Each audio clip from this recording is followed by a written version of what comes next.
खिन्नं पुराणं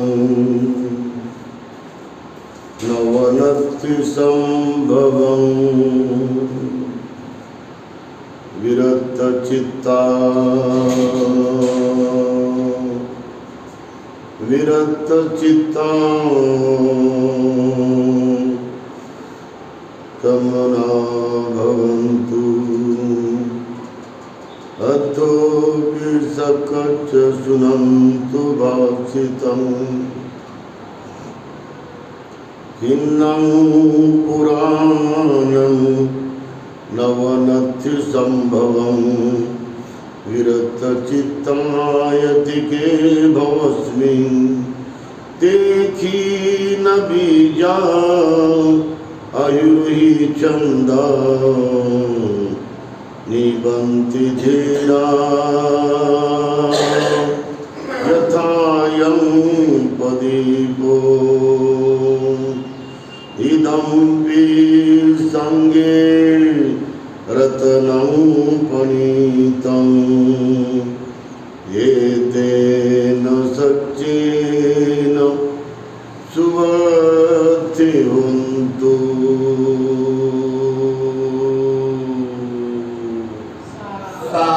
साधु साधु साधु।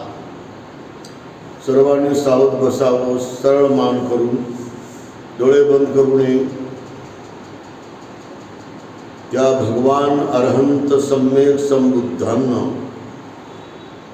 त्रिवार पंचांग प्रणाम करतो।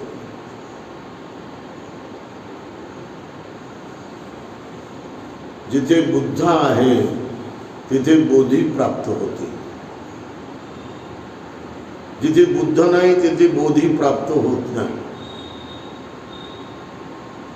आणि जिथे बोधी नाही तिथे माणूसच नाही, जिथे माणूस नाही तिथे मानव समाज नाही, जिथे मानव समाज नाही तिथे मानवतावादी विचार, आचार, सिद्धांत, तत्व आणि संस्कृती, कला, दर्शन याचा नामोनिशान राहणार नाही। म्हणून बोधीसोबत ही सारी लिंक लागलेली आहे। प्रत्येक व्यक्तीनं जिंदगीला, या मानव जन्माला बोधी प्राप्त करण्याचं लक्ष्य ठेवलं पाहिजे, आणि ही बोधी प्राप्त करण्याचं लक्ष्य सामान्यातील सामान्य माणसाला पूर्ण करता येतं। सामान्यातील सामान्य उपासिकाला, स्त्रीला, कोणतं जरी त्यांना एज्युकेशन नसेल किंवा शिक्षण नसेल तरी तुम्हाला बोधी प्राप्त होते।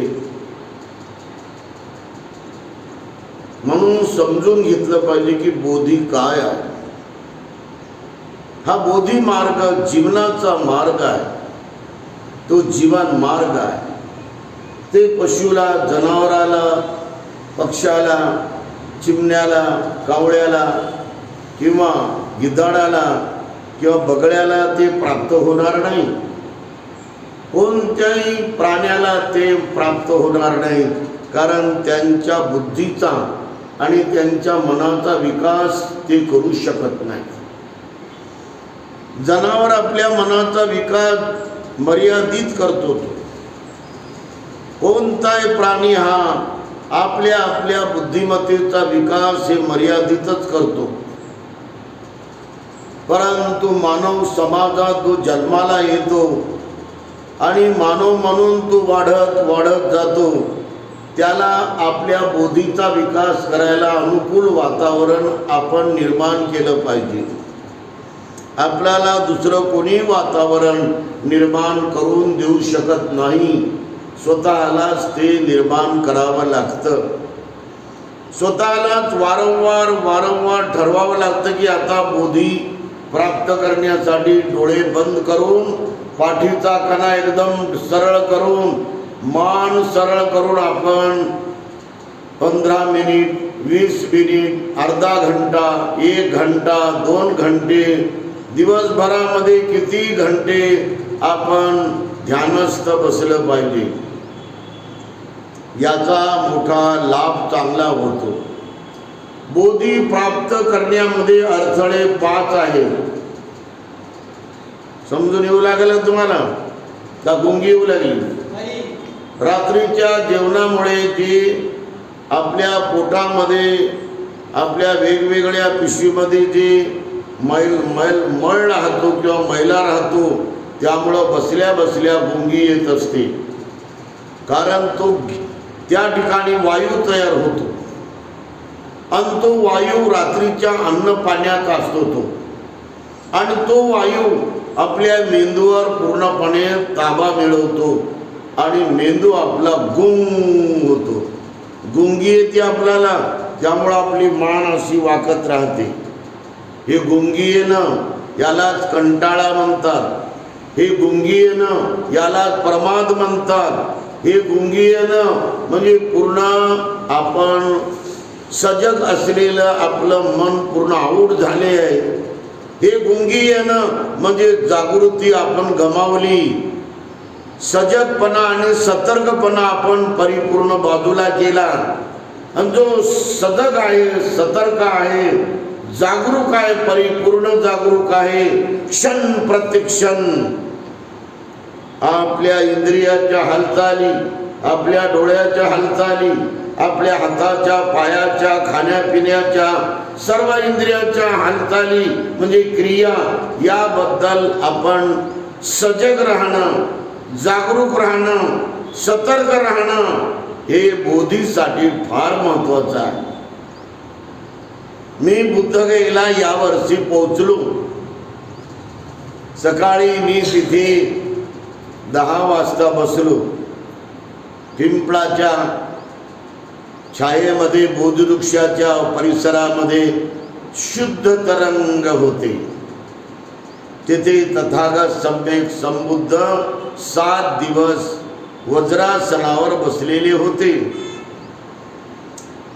वज्रासनाच्या अवतीभोवती उर्वेला वन होतं. प्रचंड भयानक जंगल होत होते. तिथं हरणं, तिथं अस्वल, तिथं हत्ती, तिथं माकडं, तिथं वानरं, तिथं सर्व प्रकारचे हे वेगवेगळे प्राणी वेगवेगळ्या भागामध्ये वावरत होते. ते मी जेव्हा डोळे बंद केले, तुम्ही डोळे बंद करत जा, पण मान वाकू देऊ नका. तुम्ही मान अशी सरळ करत जा, एकदम आकाशाकडे मान ठेवत जा, आणि मग ती हळूहळू अशी लेवलमध्ये आली पाहिजे. आणि एकदम टाईट पूर्ण आपल्या बॅक साईडचा जो मणका आहे आणि समोरील जी छाती आहे हे दोन्ही सरळ राहिले पाहिजे. किमान 20 मिनिट, किमान अर्धा घंटा. आणि जर प्रगती करायची बोधीच्या अंगाची किंवा बोधीच्या अनुभूतीची, बोधी ही एक अनुभूती आहे आणि ही अनुभूती म्हणजे साक्षात बुद्धत्वाची अनुभूती आहे. ही अनुभूती आपल्याला प्राप्त होण्यासाठी जागृती फार आवश्यक आहे. अजागरूक माणूस म्हणजे म्याड, अजागरूक माणूस म्हणजे अनाडी, अजागरूक माणूस म्हणजे वेडा, अजागरूक माणूस म्हणजे अंधारात चाचपत चाचपत चाचपत चालेला आंधळा. डोळे असून तो आंधळा, कारण तो जागरूक नाही. जो जागरूक आहे, जो सतर्क आहे, जो सजग आहे क्षण प्रतिक्षण, तो जिवंत माणूस आहे. थोडा वेळ जर तुम्ही जागृती अपसेट केली किंवा कानाडोळा केली तर तुमचा घात होऊ शकतो. कोणता ना कोणता घात होतो. कधी कधी जीवनाचा घात होतो. ज्याचा अवधान चुकलं त्याच्यावर आपत्ती येईल, त्याच्यावर संकट येईल, त्याच्यावर अपघात येईल. म्हणून 3 प्रकारचे घात तुमचे नेहमी होतात. एक चित्तघात, दुसरा बुद्धिघात आणि तिसरा दृष्टीघात. हे घात झाल्यामुळे आपल्या चित्तावर त्याचे परिणाम होतात. संस्कार तयार होतात. 10 वर्ष, 15 वर्ष, 20 वर्ष, 30 वर्ष, 40 वर्ष, 50 वर्ष हे संस्कार आपण तेव्हाच्या तेव्हा पुसत नाही. अंगुलीमालाचं पहिलं नाव काय होतं कोण सांगते? किती वर्षापासून तुम्ही अभ्यास करता इथे? किती वर्षापासून तुम्ही ग्रंथ ऐकू लागले, वाचू लागले? अंगुलीमालाचं पहिलं नाव काय आहे? किती सामान्य प्रश्न आहे. अंगुलीमालाचं पहिलं नाव आहे अहिंसा, अहिंसक. तो मनानं अहिंसक होता. तो कुणालाही दुःख देऊ इच्छित नव्हता. तो कुणालाही छळू इच्छित नव्हता. तो कुणालाही त्रस्त आणि हैराण किंवा परेशान किंवा धमकी देणारा किंवा लोकाला भीतीमध्ये ठेवणारा असा माणूस नव्हता. तो दहशतवादी नव्हता, हत्यारा नव्हता, खुनी नव्हता तो. परंतु आश्रमामध्ये जे विद्यार्थी होते त्या विद्यार्थ्यांनी गुरुकडे चुगली केली. ही चुगली फार खराब आहे. आपण इथून उठायचं आणि तिकडे जाऊन चुगली करायचं, सांगायचं. ते भिकू तसाच आहे, ते भिकू असाच आहे, ती उपासिका तशीच आहे, ते उपासिका ही अशीच आहे, तो उपासक तसाच आहे, तो उपासक असाच आहे, त्यांचा परिवार तसाच आहे, त्यांचं कुटुंब असंच आहे. अशा आपण वेगवेगळ्या प्रकारच्या कुलुप्त्या करून आपल्या वाणीनं अभद्र कर्म करायचं, आपल्या वाणीनं दुर्गंधी कर्म करायचं, असम्यक कर्म करायचं, आपल्या वाणीनं कुशल कर्म करायचं. म्हणजे गुहापेक्षा तुम्ही वाणीचं केलेलं कर्म, कुणाची टीका, कुणाची निंदा, कुणाची बदनामी आणि व्यर्थ बकवास आणि चुगली आणि चहाडी, हे गुहापेक्षा तुमच्या तोंडाचा वास अति दुर्गंधी येईल. म्हणून बोधी प्राप्त करण्यासाठी हे फार आवश्यक आहे. वाणीचे कर्म, वाणीचे कर्म पवित्र, शुद्ध, निर्मळ, विधायक आणि परिपूर्ण, परिशुद्ध पाहिजे. उठता, बसता, चालता, खाता, पिता जन्मभर पाहिजे. जन्मभर वाणीचे कर्म तुमचे जर पवित्र असले, निर्मळ असले, शुद्ध असले, निष्पाप असले, निर्दोष असले आणि परिपूर्ण रसाळ आणि गोड असले, तर तुमच्या वाणीला असं कोणी बोट दाखवणार नाही. तुमच्यावर कोणत्याही प्रकारचा आक्षेप घेतला जाणार नाही. अंगुलीमालावर सहमित्रांनी आरोप केले की हे अंगुलीमाल गुरुमाय सोबत याचे काही संबंध आहे आणि ही किती वाईट गोष्ट आहे. गुरु आणि गुरुमाय सोबत कोणाचे संबंध वाईट नसतात. परंतु या विद्यार्थ्यांनी अशा प्रकारे जहर ओतलं शब्दामध्ये आणि गुरुची दिशाभूल केली की माझ्या पत्नीसोबत हा जो विद्यार्थी आहे अहिंसक, हा माझ्या पत्नीच्या मागे लागला का? आणि त्याचा संशय बळकट झाला. या संशयातून द्वेष आला. कोणताही संशय द्वेष निर्माण करतो. कोणताही गैरसमज हे तिरस्कार, घृणा आणि द्वेष आणि जळफळाट निर्माण करतो. त्याच्या मनाला आग लागत असते. ही द्वेषाग्नी पेटत असते. शेवटी तो तिकडनं येऊ लागला आणि गुरु आश्रमाचा गुरु त्याला तिथे उभं करतो. काय कुठे चालला तू? हा, मी आश्रमात चाललो. जायचं नाही. मूर्ख आहेस तू, नालायक आहे, पापी आहे, असे त्याच्यावर दोष लावून त्याला लाथ मारली, त्याला थोबाडीत मारली, त्याला दणके दिले आणि त्याला हकाललं आणि त्याला शाप दिला की तू 1000 खून करून ये, हे मी तुला दक्षिणा मागत आहो. आणि यामुळं गुरुच्या कोणत्याही शब्दाला शिष्य हे तोलतो, उचलतो. तो जंगलात गेला. त्याने हत्यार जमा केले आणि 6 फुली होते तिथे रस्ते. त्याने तो तिथे उभा राहिला. त्याने आपली जागा बनवली. 6 रस्त्याचा क्रॉसिंग तिथे होता आणि ज्या रस्त्यानं लोक येऊ लागले, 5 येऊ लागले, 10 येऊ लागले, 15, 20 येऊ लागले, 30 येऊ लागले, 40 येऊ लागले, 50 येऊ लागले. त्यांना तो म्हणायचा थांबा, उभे राहा. आणि त्यांच्या मानेवर तो जोरदार कोयते मारायचा असे. कच कच कच कच, केळी कापल्यासारखे लोकांच्या तो माना कापायचा.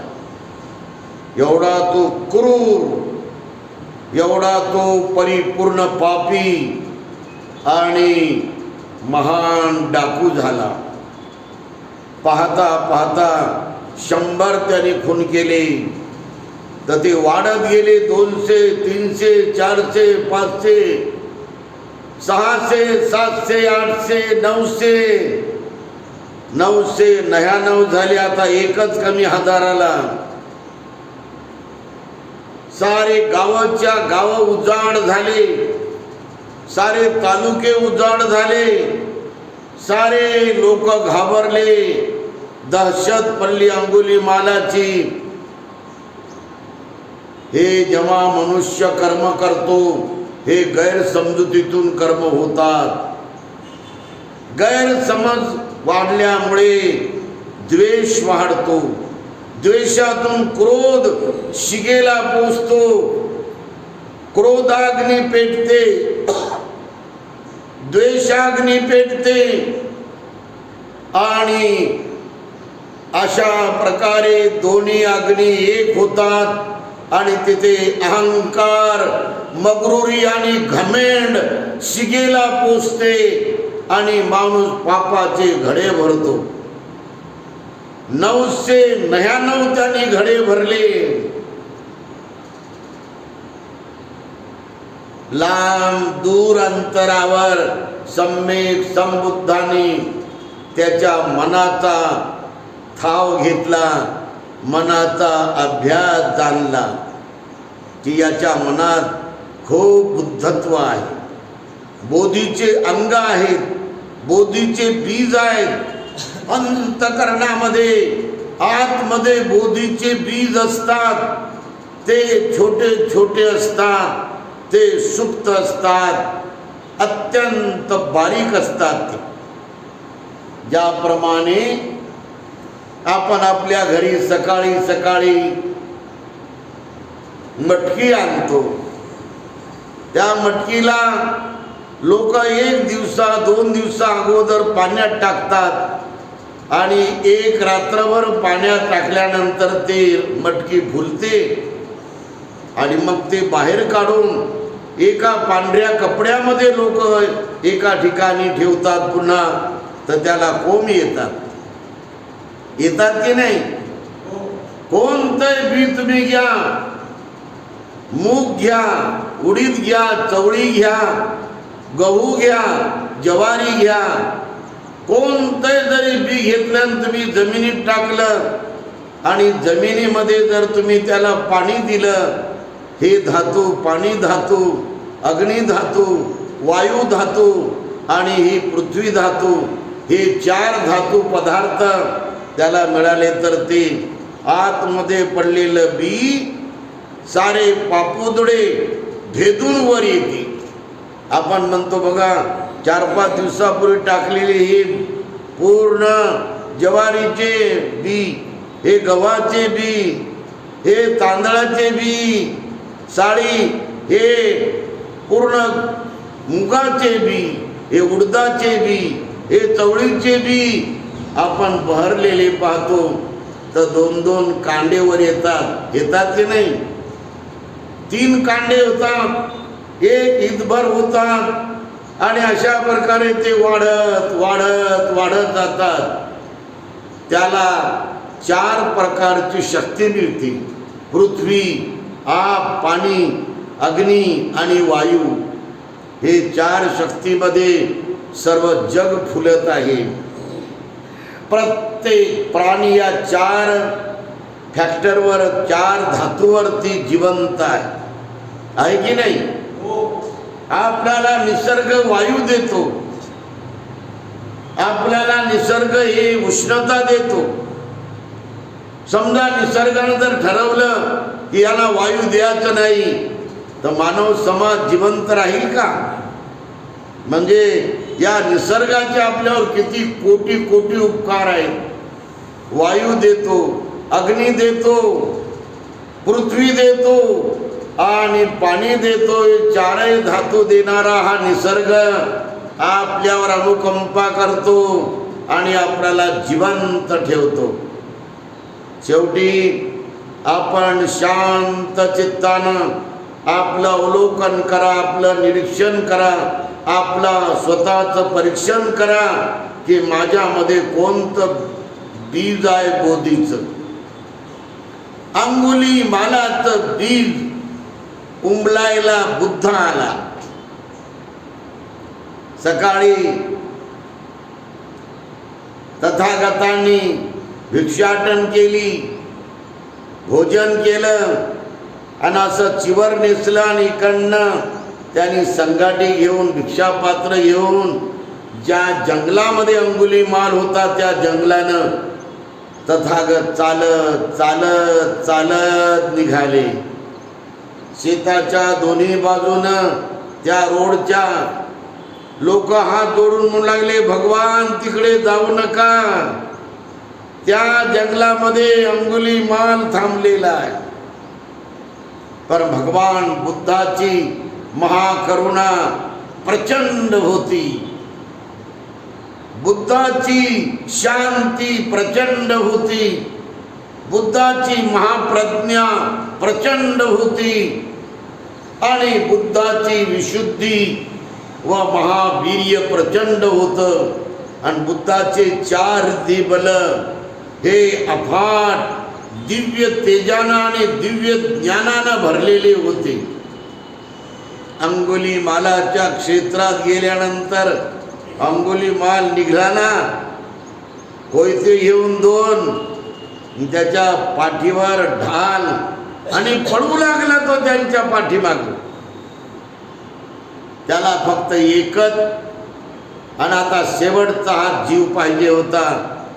त्याची मान कापून तो करंगळी छाटून गळ्यामध्ये ओवून घेत होता. तो 999 करंगळ्या त्यांनी जमा करून त्याची माळ केली होती, म्हणून अंगुली माल त्याचं नाव पडलं. अंगुली म्हणजे बोट आणि त्याची माळ ज्याने घातली गळ्यात तो झाला अंगुलीमाल डाकू. आणि शेवटी त्या भगवान बुद्धाला आवाज देतो, ए श्रवण गौतम थांबा. तर भगवान एका झाडाखाली उभे राहिले. तर तो जवळ जवळ आला. त्यांना वाटलं आता यांना पकडतो, परंतु भगवान पुन्हा रिद्धी बलानं त्याच्या मनाचं दमन करायला आणि त्याचं मन दमन करून त्याला अंतर्मुखी करायला भगवान पुन्हा रिद्धी बल धारण करून पुन्हा निघतात.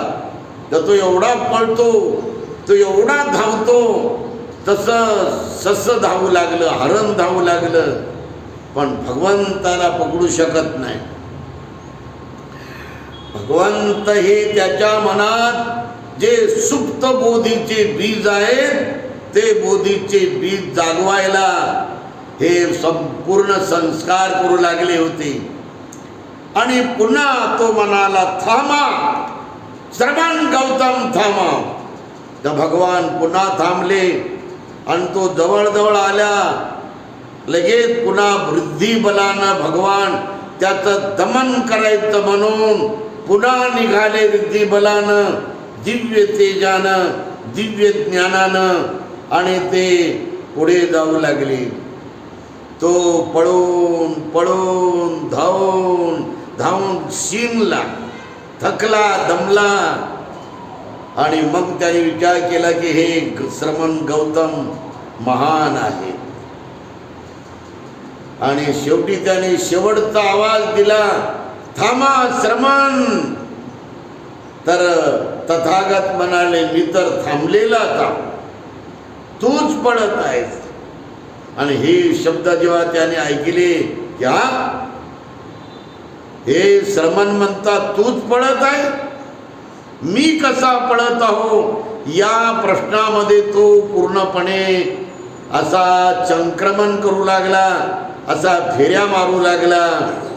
आणि भगवान सम्यक समबुद्ध तिथं थांबले आणि हा प्रश्न विचारायला तो पोहोचला तो की मला तुम्ही हे सांगा की मी कसा पळत आहो आणि तुम्ही कसे थांबलेले आहात.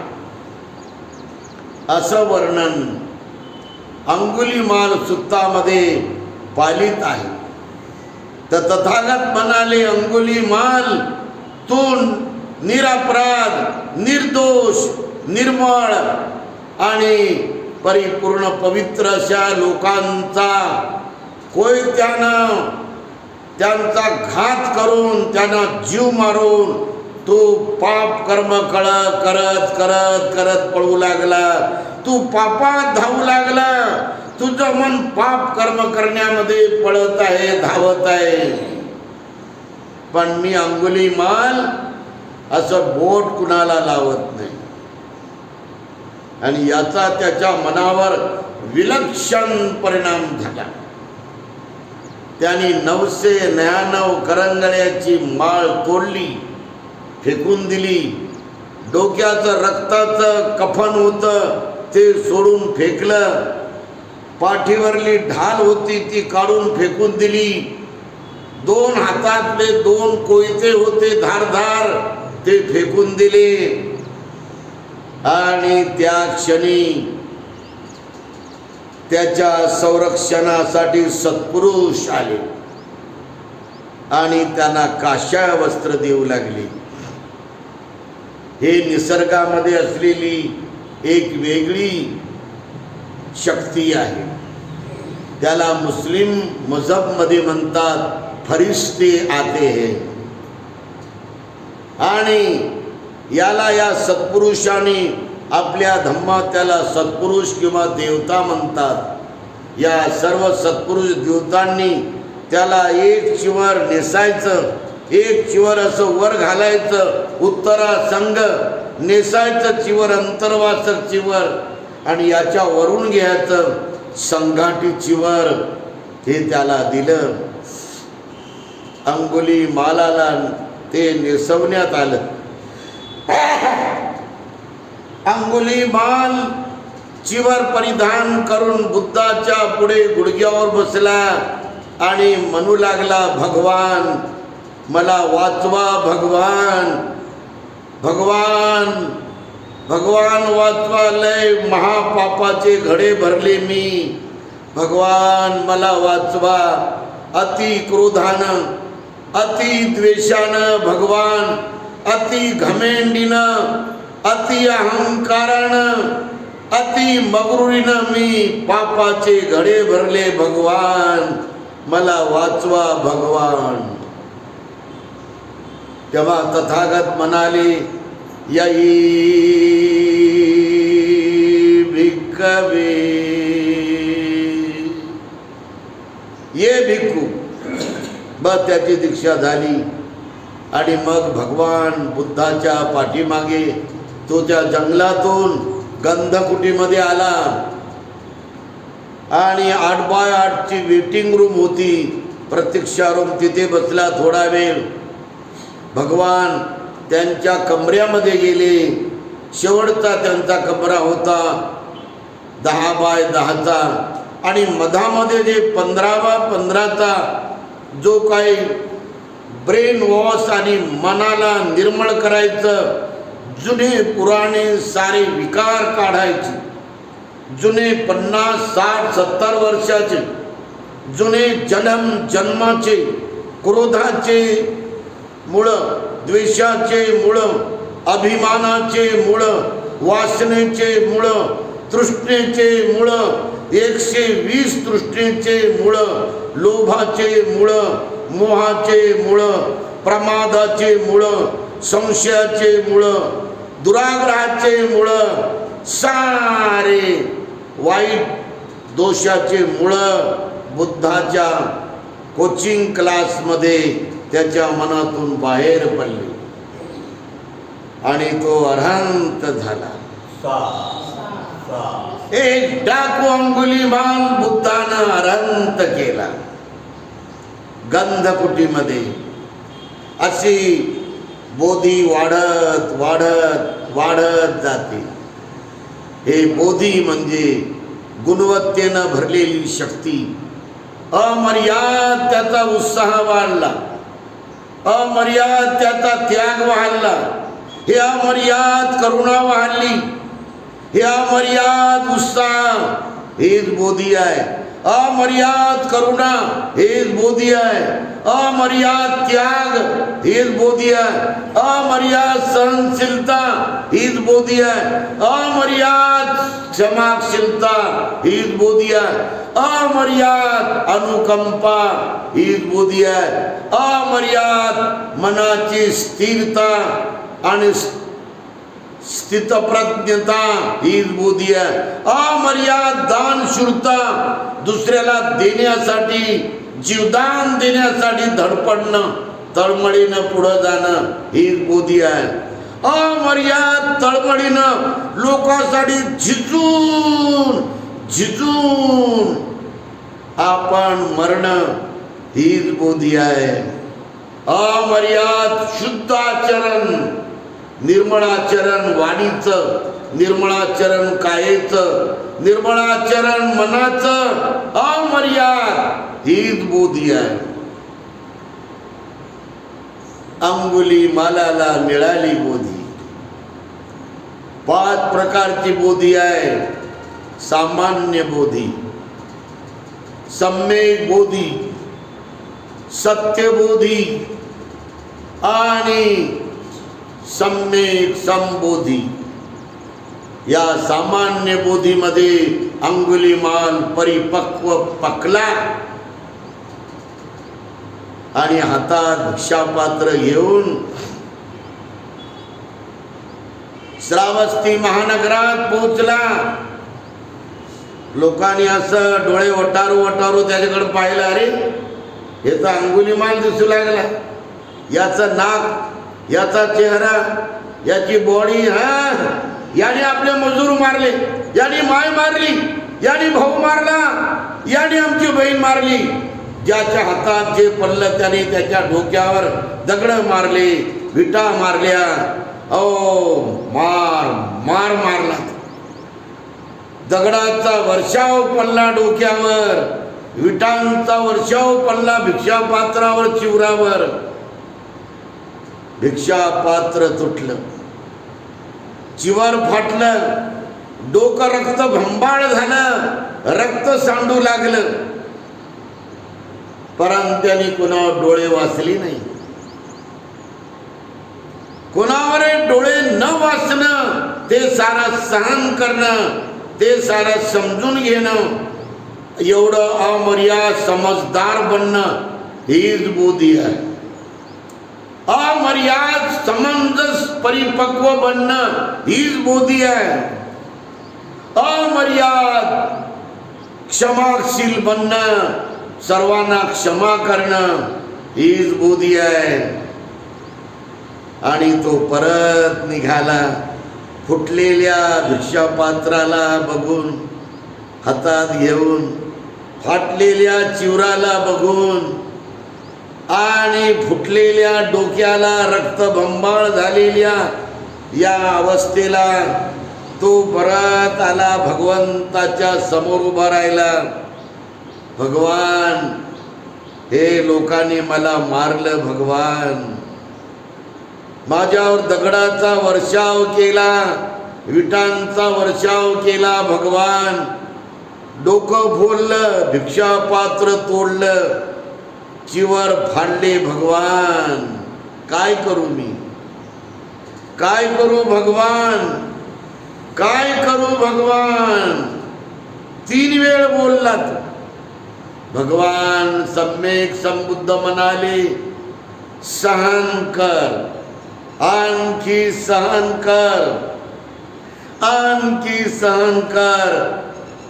कर्माच्या कर्जातून मुक्त होत चालला.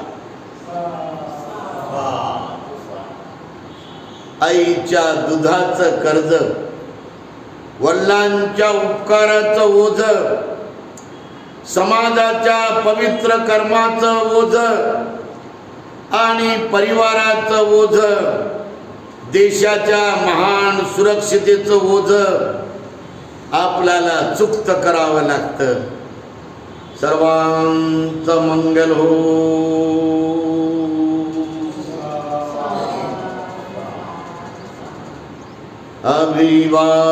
अभिवादनशील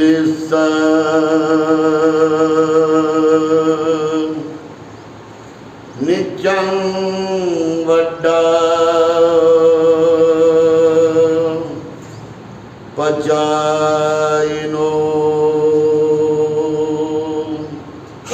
चतारो धम्मा वड्डन्ति आयुवन्नो सुखं बल.